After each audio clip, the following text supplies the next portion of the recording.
अशोक चव्हाणांनी आता काँग्रेसवर सडकून टीका केली आहे। काँग्रेसनं ते जागा मागण्यात कमी पडल्याचं आता अशोक चव्हाणांनी म्हटलंय। तर पवार आणि ठाकरेंसमोर काँग्रेसनं शरणागती पत्करल्याचं महत्त्वाचं विधान देखील अशोक चव्हाण यांनी केलंय।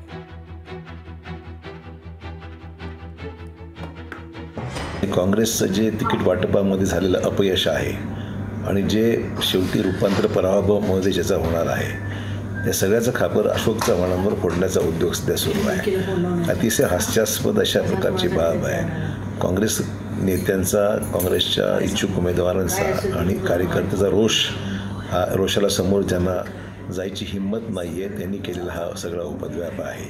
अशोक चव्हाण बोललं तर काही फरक पडत नाही, ते भाजपमध्येच गेलेले आहेत आणि त्यामुळे त्यांच्यावर काहीतरी खापर फोडायचं आणि लोकांचा रोष जो आहे तो समोर जायची यांची हिंमत नाही। आणि सगळ्यात महत्त्वाचं म्हणजे पक्ष नेतृत्वाला उत्तर काय द्यायचं हा प्रश्न यांच्यासमोर निर्माण झालेला आहे। त्यामुळे सगळे उद्योग सुरू झाले आहेत सगळे।